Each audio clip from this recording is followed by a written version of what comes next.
మన ప్రభువును మన రక్షకుడు అయిన యేసుక్రీస్తు నామమున అందరికీ వందనాలు. దేవునికి స్తోత్రాలు. కృపగలిగిన దేవుడు, దయగలిగిన రాజు మనలందరినీ ప్రేమించి మన బ్రతుకుల్లో ఆయన ఇచ్చిన ఈ నూతన దినమును బట్టి సమస్త మహిమ ఘనత ప్రభావములు యేసయ్యకే చెల్లునుగాక. ఆ దయగలిగిన దేవుడు ఈ నూతన దినములో మనకు అనుగ్రహించిన దేవుని యొక్క వాగ్దానము కృపావార్త. కీర్తనల గ్రంథం 20వ కీర్తన 8వ వచనం. వారు కృంగి నేల మీద పడి ఉన్నారు, మనము లేచి చక్కగా నిలుచుచున్నాము. దేవునికి స్తోత్రం కలుగునుగాక, దేవునికి మహిమ కలుగునుగాక. యేసుక్రీస్తు ప్రభువునందు అత్యంత ప్రియమైన దేవుని ప్రజలారా, ఈ దినాన దేవుడు మనకు అనుగ్రహించిన వాగ్దానం. వారు కృంగి నేల మీద పడిపోయారు, మనమైతే లేచి నిలుచుచున్నాము. మన శక్తి కాదు, మన బలం కాదు, దేవుని యొక్క ఆత్మ సహాయమే. ఎవరైతే దేవుణ్ణి ఆశ్రయంగా చేసుకుని, ఎవరైతే దేవుణ్ణి ఆధారంగా చేసుకుని, ఎవరైతే దేవుని మీద ఆధారపడి, ఎవరైతే దేవుని యందు ఆనందిస్తుంటారో వారి కొరకు చెప్పబడిన మాట, మనము లేచి నిలుచుచున్నాము. దేవునికి స్తోత్రం. వారైతే పడిపోయారు. ఆ 20వ కీర్తన 7వ వచనంలో మనం చూస్తే, కొందరు రథములను బట్టి, కొందరు గుర్రములను బట్టి అతిశయిస్తారు. కొందరు వారికి ఉన్న ధనాన్ని బట్టో, లేకపోతే గుర్రాలను బట్టో, ఆధారాలను బట్టో, లేకపోతే ఇంకొక రకమైన ఉద్యోగాలను బట్టో, దేనో దాన్ని బట్టి లోకాన్ని చూసి వారు అతిశయిస్తారు. మనమైతే మన దేవుణ్ణి బట్టి అతిశయిస్తాం, దేవుణ్ణి బట్టి ఆనందిస్తాం. ఆ ఆనందమే దేవుడు మనకు బలాన్ని అనుగ్రహిస్తున్నారు. లోకాన్ని చూసుకుని ఆశపడు వారందరూ పడిపోయారు, దేవుణ్ణి బట్టి ఆనందించు వారందరూ లేచి నిలబడ్డారు. నా ప్రియ సహోదరి సహోదరుడా, ఈ దినాన నీకు ఒక సూటి ప్రశ్న. నువ్వు ఏ గ్రూప్ లో ఉన్నావు? పడిపోయిన గ్రూప్ లో ఉన్నావా? నిలుచుచున్న గ్రూప్ లో ఉన్నావా? నువ్వు నిలబడే గ్రూప్ లోనికి రావాలి. నువ్వు ఎల్లప్పుడూ నిలబడాలి. నీ వ్యక్తిగత జీవితంలో, నీ కుటుంబ జీవితంలో, నీ సామాజిక జీవితంలో నువ్వు నిలబడాలి అని అంటే నువ్వు యేసు వైపు చూడాలి. నువ్వు యేసుక్రీస్తు వైపు చూడకుండా, లేకపోతే నీ ఆధిక్యతల వైపు, నీ ధన సంపాదన వైపు, లేకపోతే నీ అంగబలము, నీ అర్ధబలం, నీ ఆరోగ్య బలం వైపు చూసుకున్నావా, నువ్వు పడిపోతావు.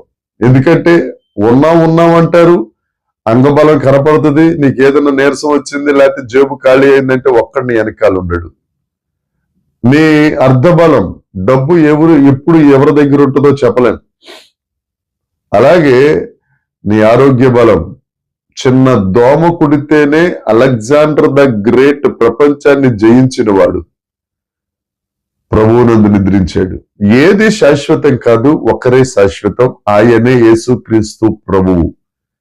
ఆ యేసుక్రీస్తు ప్రభువు మీద మనసు పెట్టుకున్నావనుకో, ఆ యేసు ప్రభువుని ప్రేమించావనుకో, ఆ యేసయ్యను సహవాసం చేసావనుకో, ఆ యేసయ్యతో ప్రేమలో ఉన్నావనుకో, ఆ యేసయ్యను కౌగలించుకున్నావనుకో, ఆయన నిలబడిన దేవుడు, ఆయన సజీవుడైన దేవుడు, ఆయన మృతిని గెలిచి మరణమా నీ ముల్లెక్కడా అని ప్రశ్నించిన ఏకైక వ్యక్తి, ఏకైక దేవుడు యేసుక్రీస్తు ప్రభు ఒక్కరే. ఆయన వారసులుగా, సజీవులుగా, విజయశీలుగా మనం కూడా లేచి నిలబడతాం. ఏ ఏ పరిస్థితుల్లో నువ్వు పడిపోయావో ఒక్కసారి ఈ వాగ్దానాన్ని జ్ఞాపకం చేసుకో. కీర్తనల గ్రంథంలో అనేక రకాల వాగ్దానాలు ఉన్నాయి. అందులో ఒక మంచి వాగ్దానం, మనం లేచి నిలబడ్డాం. ఎలా? దేవుడి మీద ఆధారపడుట వలన. నువ్వు పడిపోయిన ప్రతి పరిస్థితిలో లోకం వైపు చూడొద్దు, నీ వైపు నువ్వు చూసుకోవద్దు. యేసయ్య వైపు చూడు. యేసయ్య వైపు చూస్తే ఆయన నిన్ను లేవనెత్తుతాడు. జిగటగల దొంగ ఊబి నుండి పైకి తీసుకొచ్చి నేను నిలబెడతాడు.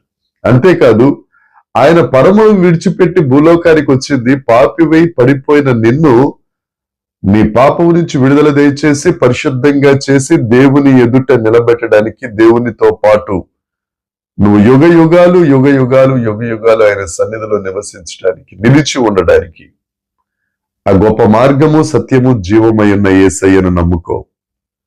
ఏ ఏ పరిస్థితుల్లో పడిపోయావో ఆ పరిస్థితులన్నిటిలో నుంచి లేవనెత్తి నిన్ను ఆశీర్వదించి అనేకులకు ఆశీర్వాదంగా చేసే గొప్ప మార్గం దేవుడు యేసు ప్రభు ఒక్కరే. ఆ యేసయ్య నిన్ను ఆశీర్వదించునుగాక. ఈ వాగ్దానాన్ని స్వతంత్రించుకుందాం. ఈ రోజంతా ఆయన కృపలో, ఆయన యందు ఆనందిస్తూ, ఆయన వలన బలము పొందుకుని మనందరం ఈ దినం ఆయన మహిమార్థమే జీవిద్దాం. ఆమేన్. ప్రార్థన చేసుకుందాం. పరలోకమందున్న మా తండ్రి, పరిశుద్ధుడా, గొప్ప దేవుడా, నీకు స్తోత్రం నాయనా.